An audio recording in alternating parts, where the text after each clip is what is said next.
Quentin Tarantino's 10 worst movies. Quentin Tarantino only has 10 movies, so I can't include Natural Born Killers or True Romance. He doesn't consider that part of his, magnum opus of bad movies. I think I used the word magnum opus incorrectly. So, yeah, his collection of bad movies, not magnum opus. But for the record, True Romance and Natural Born Killers, I thought were very good movies. So, let that be said. It was done with the help of Roger Avary and Oliver Stone and I think Tony Scott. That's Ridley Scott's brother who later died. He's the one who directed True Romance. But it is notable that he wrote those two screenplays with Roger Avary, True Romance and Natural Born Killers, which were originally one screenplay. He wrote those during his youth, before he reached the height of his abilities, before his downfall. Just for you young kids who don't remember, he wrote Reservoir Dogs. He directed that movie. Then he wrote that screenplay, True Romance and Natural Born Killers, which were then made, and then Pulp Fiction came out, and then after that, his goose was cooked. He didn't make. Basically, those four screenplays were at the height of his career. That was him at his best.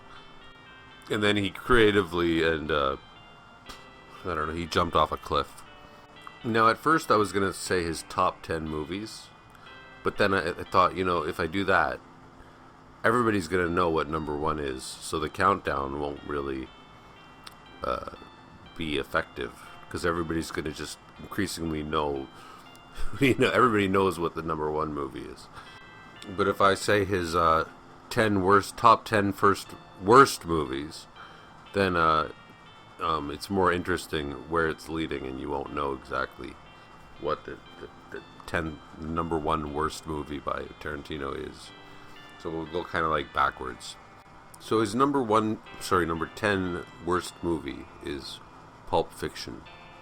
With the clear help of his co-screenwriter and friend Roger Avary. He wrote a story where he did time skips, time jumps that were like very novel. Nobody else had ever done that. I've never seen any other movie that shifts time around like that, except for Reservoir Dogs, of course. And I was just like, wow, Quentin Tarantino is a master at time jumps. But it seems like he never did that again after this. Also, it might be the first movie I ever saw, or the only movie I ever saw, I don't know, that had three different stories that all sort of tied into each other intrinsically, and they all related to the main point of the movie. And then, furthermore, this is the only movie he's ever made that had a main point, like had a moral, like had a meaning to it, right? A lesson, Jules gets out. Jules says he's trying to be the shepherd, right? That's the moral, and it all three stories relate to that. In fact, if you took out the whole Royale with cheese conversation, and if you took out the whole pot belly, I wish I had a pot belly speech, you might say it's almost the closest to a thing to a perfect movie. And as previously mentioned, if Quentin Tarantino had retired after making this movie, people would be like, this was one of the greatest writers who ever lived. Imagine what he would have been capable of if he kept making movies. In fact, I remember reading an interview by him, or an article about him with article/interview, where Tarantino says, after Pulp Fiction, at the time, it was at the time that Pulp Fiction came out, he goes, I feel like I don't even need to make any more movies because this one I'm so proud of this one. And I think he should have followed his own advice. I don't need to make any more movies. Okay, don't make any more movies. And, this video is appropriately titled his top 10 worst movies because, and this is included in his worst movies, because his following movies made this movie more annoying. It diminished the quality of this movie. All of his following movies after this made this movie become like, oh, he's doing that, like it tainted this movie. If he had retired after making this movie, I would probably be rewatching it to this day. However, because he didn't do that, I don't think I can watch Pulp Fiction anymore, because I just see all the problems that are going to come, all the gimmicks that he's doing. But maximum props to him for all the time jumps, the shifting around of time. I think they call it narrative. And I just wish his following movies had dealt more with time, moving time around, moving narrative, playing with the narrative and the order of it the way this movie did. Because I thought that was his real talent. Like, you know what I would have done if I was him? Or what I would have wanted him to do? Have your next movie be like a sci-fi movie where it's not about gangsters being cool. Have it be a movie about aliens or something. And then show off your ability to move the narrative, in creative ways. And then do a movie about, like, you could be the next Stanley Kubrick. Make a movie about, whatever the hell, a horror movie, and then do that in terms of, like, moving the narrative, playing with the narrative, like, because that's what you're good at, buddy. That's what I want to see. However, maybe you're not that good at it because you didn't do that for the rest of your career. So maybe this was just kind of a fluke, Or maybe, like most of us, I'm 47, maybe you got lazy in your old age. And, a lot of people, they put more effort in. He became a spoiled brat, right? He was spoiled by Hollywood, and everybody loved all of the movies he made, so he just got lazier and lazier, and his movies got worse and worse. So this is his number 10 worst movie of all time. Quentin Tarantino's number 9 worst movie of all time, Reservoir Dogs. Now, I saw this when it came out. I didn't see it in the theaters, but me and my friends saw it, and we were like, wow, this is so cool. And again, it was the time, like how, the time jumps, like, it doesn't start at the beginning, it sort of, it goes back into the past, and then, I can't even explain what he's doing, because it's so cool. Like, and I don't mean cool the way Quentin Tarantino thinks of the word cool. I mean, like, the way once it's discovered that Mr. Orange is the cop, then you see his backstory, and then that feeds into the next scene when because in other movies, when they do flashbacks, the flashbacks don't lead so seamlessly into the next scene. They don't offer such useful, pertinent information. They're more sloppily done. This movie, however, did not have an overall message. There was no meaning behind it. I don't know what lesson is to be learned. Like, what's the moral of the story? Don't, I don't know, make sure you don't hire an undercover cop when you're doing a bank robbery. I don't know what the moral is.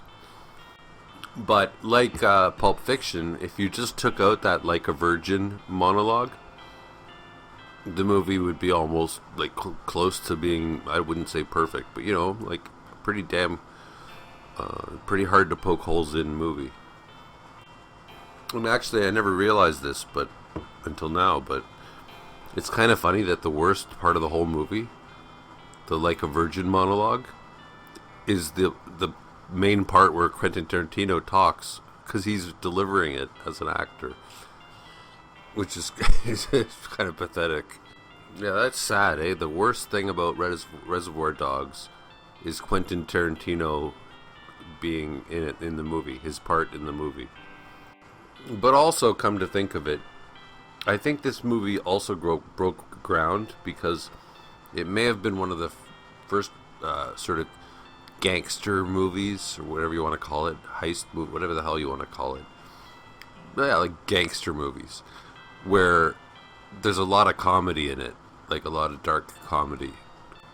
Quentin Tarantino's 8th and 7th worst movies, Kill Bill Volume 1 and 2. Now, there was obviously a lot of expectations, and he probably felt a lot of pressure after Pulp Fiction. obviously he directed a sequence in that Four Rooms compilation movie, but he doesn't include that in his filmography, so I won't. So Kill Bill Volume 1 and 2. This was his first Revenge of the Nerds movie. I call it these are Revenge of the Nerds movies because it's a minority getting revenge on a generally superior, whatever, superpower or whatever. Women getting revenge on men, right? Okay, so that's what this movie is. Okay, alright. These movies. And you know what, though? We were all like, we didn't know what to expect from Quentin Tarantino after Pulp Fiction. So we were ready. I'm like, oh, okay, so he's doing an act. There's going to be a lot of action. That's cool. I don't mean it the way Quentin Tarantino means cool, alright? I mean, like, it was interesting. We were willing, that was interesting. Yeah, I don't mind an action movie. Now, I saw both of them when they were in the theaters. And I walked out of the first one thinking, that was average. It was average at best. It was okay. I had no, it was blah, like, it was good, I guess, that's all. Okay, alright. But as before, when you watch the following movies he would make in his career, you would have less. His later movies make his previous movies look worse.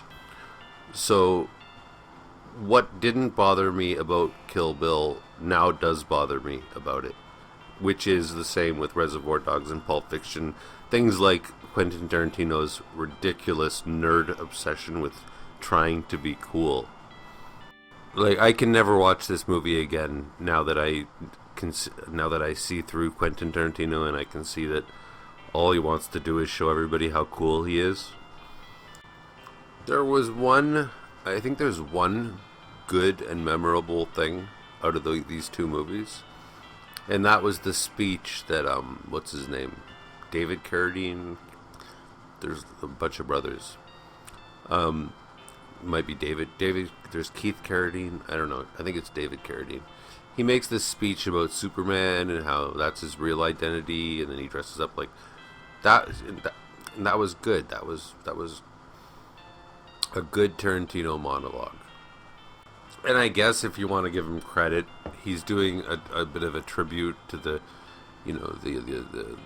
karate movies, the Chinese, the kung fu movies, or whatever you want to call them.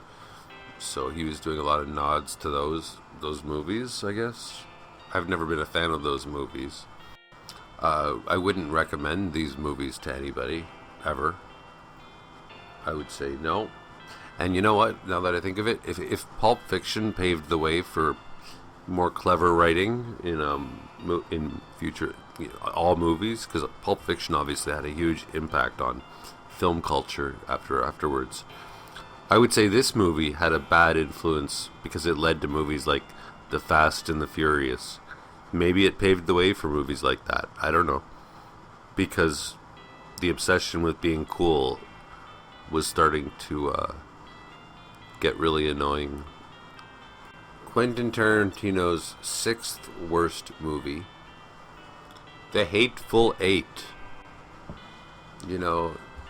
Isn't it so clever the way he likes to rhyme things? Like Kill Bill, Hateful Eight. Zed's dead, baby. Zed's dead. My name is Paul, and this is between y'all. But fine, jerk off. Call your movie The Hateful Eight. It's probably like a tribute to one of those movies like The Magnificent Seven or something, right? He's making a little homage. Now, the reason this movie is firstly because I've never seen it, and secondly because I don't think it's just following the formula that he always followed after, starting with Kill Bill, where it's just a minority getting revenge on their overthrower, or whatever you want to call them. And it seemed like it was a movie with a bit of a mystery or something. Like he actually tried to tell a story, so I'll give him credit for that. I would like to think. You know what? I'd like to think that this is his sixth worst movie. Maybe it's not. Maybe it's his worst movie. But I'd like to think it's not his worst, and it was because he actually tried to do something new for once in a long, ever since Kill Bill. It's the kind of thing like where like if I don't watch this movie, I can say that I don't mind it so much. Like you're not ugly as long as I'm not looking at you. Quentin Tarantino's fifth worst movie is this piece of crap, Jackie Brown. Mainly because he didn't write it. However, it is still very bad to me because I read Elmore Leonard. I read his book, Get Shorty, and I was just like, oh my god, this guy's obsessed with being cool. No wonder Quentin Tarantino likes him so much. I don't remember anything about this movie. I watched it once. I'm sure it's a good movie. I don't like to say that, but I'm sure it's passable if you want to watch a movie. I don't know. I don't know what to say. I'd say it's his fifth worst movie because at least I could forget about it. I don't remember anything about it, and because it didn't piss me off or annoy me. Quentin Tarantino's fourth worst movie, Death Proof. Why is it his fourth worst movie? Because it's only the second time he's doing this Revenge of the Nerds plot story. He's rewriting the same movie. This is only the second time he's done it after Kill Bill. So he gets some grace for that. Also because I think this is a rather short movie, so he doesn't make us suffer through too much of it. Thoroughly terrible movie. But like the previous one, I don't remember almost anything about it except they kick in Kurt Russell's head at the end of the movie, and I don't know, they're doing some stupid thing where they want to lie on the front of the car while it's moving really fast, and there's a guy named Stuntman Joe, and there's a lot of footage of a girl's foot because apparently Tarantino loves feet. I hate feet. That's all I remember about it, and so thank you for not having me remember I don't want to remember your crap, Thank you, Tarantino. Thank you for making a movie that I can't even remember, because I don't want to remember your style anymore. Quentin Tarantino's third worst movie, Inglorious Basterds. Firstly, misspelling purposely the word bastard with ERD instead of ARD. That's not clever. I don't know why you thought that was clever. It's really stupid. It's really pretentious. Why did you is there any kind of meaning behind why you did that, except that you thought it would be cool to spell something differently? Tarantino is proving now that he only wants to write the same story over and over again. A minority getting revenge on their oppressor. So this time it's Jewish people against the Germans of World War II. The scene where you're supposed to feel suspense at the opening scene, because the guy's hiding Jewish people under his floorboards, was not suspenseful. I remember watching it in the theater and I'm like, oh no, so he's trying for suspense and he's failing. This isn't suspenseful. And then there was I thought it was hilarious, this scene where they're like, uh-oh, the bear Jew's coming, the bear Jew. It's the bear Jew. And all of the Germans are like, oh no, not the bear Jew. He's so notorious for being so dangerous and scary, and you see him coming, you see his shadow coming through a tunnel, and you hear him whistling or something, and you're expecting to see some big monster, big tough guy, and instead it's little Eli Roth. And I just almost cracked up laughing, wait a second, this is the bear Jew? It would be like, oh no, it's the big giant, what do they call, ogre or whatever from Lord of the Rings. It's gonna be a it's going to be a big giant, and instead it's like a tiny little mouse. It's almost like it was a joke. And of course everybody was acting cool the whole time, because everybody has to be cool all the time, because these are all really, all the characters are really just Quentin Tarantino trying to prove to the audience that he's cool. And there was a scene at the end where, like, oh god, I remember seeing it in the theaters, where it's like they're watching a movie, and while they're watching a movie, so it's like we're watching them watching a movie, and meanwhile the theater gets burned down. And I'm thinking, so that's supposed to be clever? That it's like we're watching them watch a movie? Oh wow, that's brilliant. And the other thing, wait, there is no other thing. There's nothing else. I remember leaving the movie after it was over, and I left the movie feeling sorry for Quentin Tarantino, thinking, man, this movie's going to be so made fun of because it was so bad. But, of course, what do I know? Everybody thought it was brilliant. But I still don't. I think it's a terrible movie. And I'm still embarrassed for Quentin Tarantino, even if it did well. I'd rather be me. I'll tell you, I'd be proud to have Pulp Fiction or Reservoir Dogs on my resume.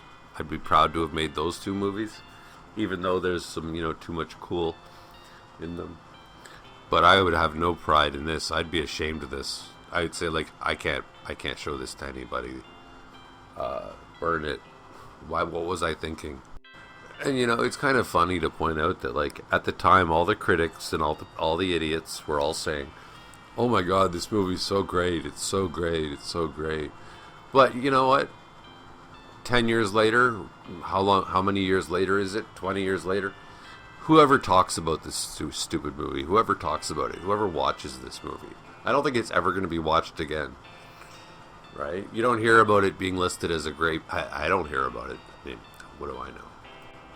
Quentin Tarantino's second waste movie, Django Unchained.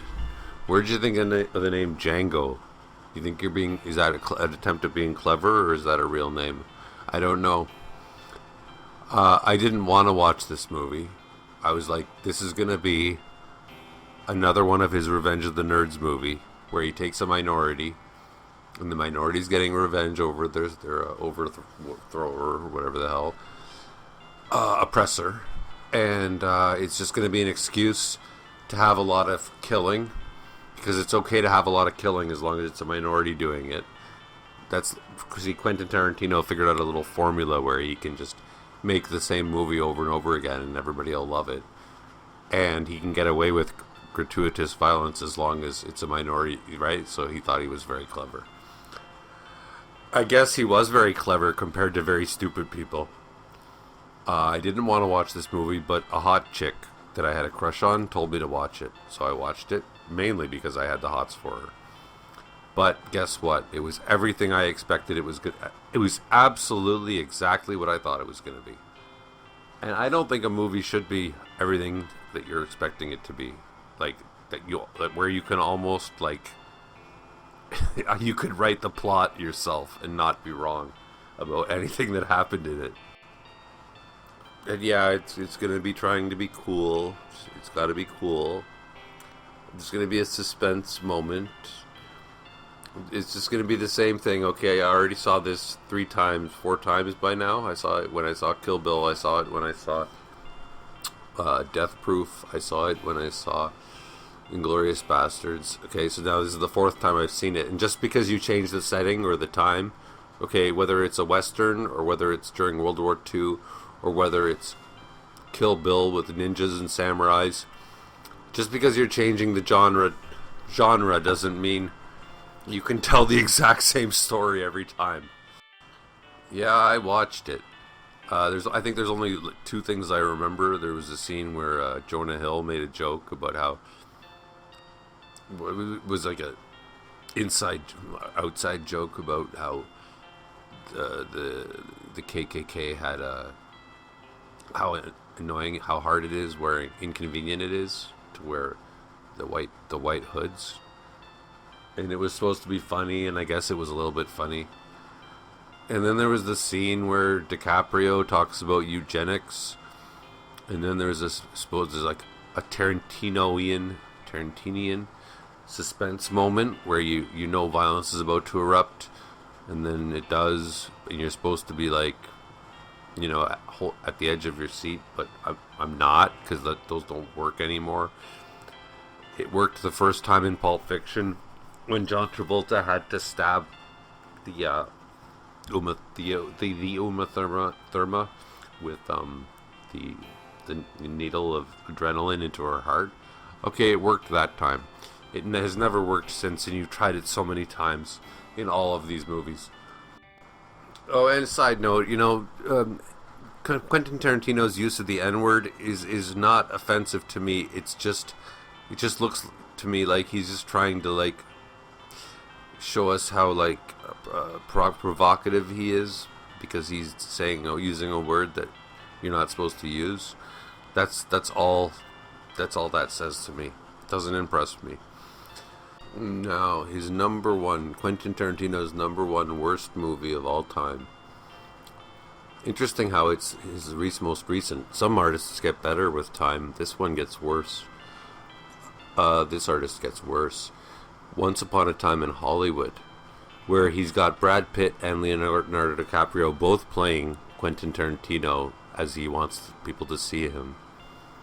See, Quentin Tarantino wants to think that he's good looking, like, and that he's really cool. So these guys are basically who Quentin Tarantino wants to be. And he, again, guess what? He's doing his Revenge of the Nerds story, where, okay, these guys, well, they're not exactly minorities, but they're down on their luck. But they're gonna kill the Manson family. So they're villain. The Manson family are villains. So it's okay to be extremely violent. Now, another thing that makes this thing the worst thing he's ever made is that I didn't even really watch it, and I still hate it. I tried to watch it, but I kind of like just fast forwarded as I watched it, because I was like, okay, nothing's happening, nothing happened,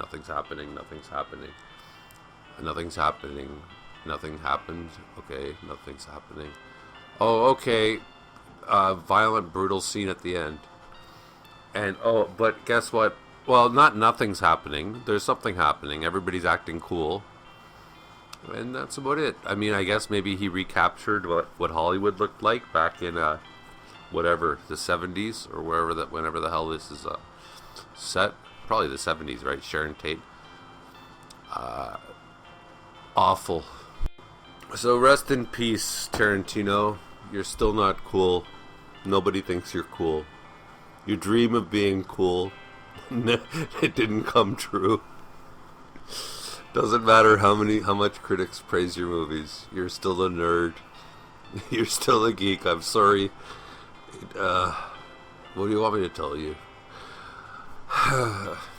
I can't think of a lot of directors whose like careers started at such a high point, and then they just went to rock bottom crap, and just like disgraced their careers as they went, as this guy.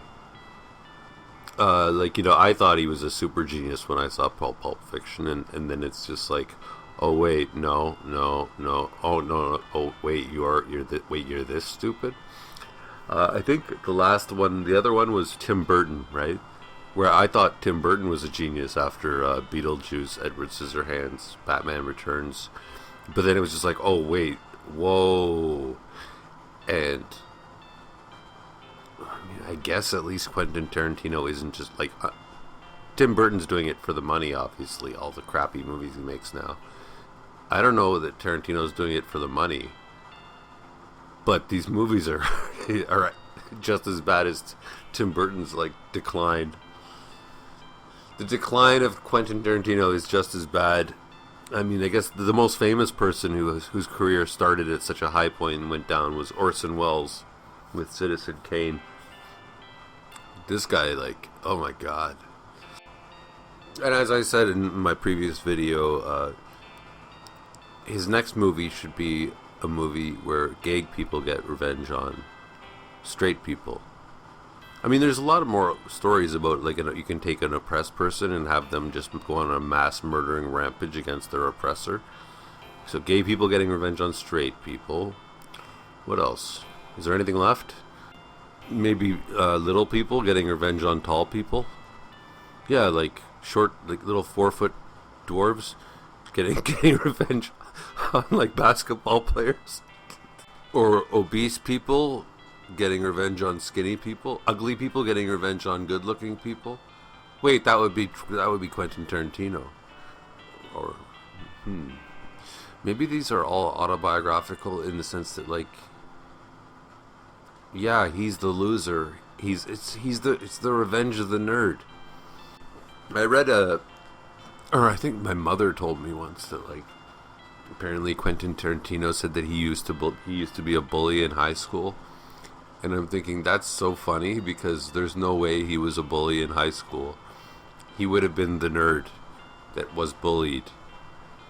And it came to I had a realization at one point that, you know what's worse than a bully and worse than a nerd? A nerd bully. Someone who was bullied when they were younger, but now they get a chance to be the bully. And that's what this guy is. That's what he proved he was. That's what his filmography has proven.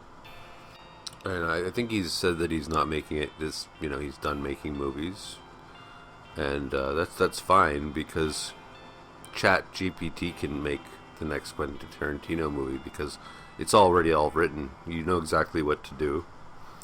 I mean, in fact, I just said what his next 5 movies could be. A stupid person gets revenge on smart people. Yeah, it's like a really dumb guy. He's like a janitor at a university, and he's really dumb. And all the scientists, the Nobel Prize winning scientists, are always bullying the janitor and saying how stupid he is. And then the janitor kills them all with his broom at the end. Poor people getting revenge on rich people. Or he could do a feature-length, like, CGI animated movie, like a kid's movie, where a mouse gets revenge on a cat. Anyways, like this video and subscribe, please. And comment if you want me to make more Tarantino movies, or if you'd rather me go back to making videos about Dostoevsky or whatever subject. It's easy to make videos about Quentin Tarantino. They seem to get a lot of views compared to my other videos, and it's just easy because he's so easy to make fun of this guy. Okay, so please have a nice day no matter what. Okay, just follow.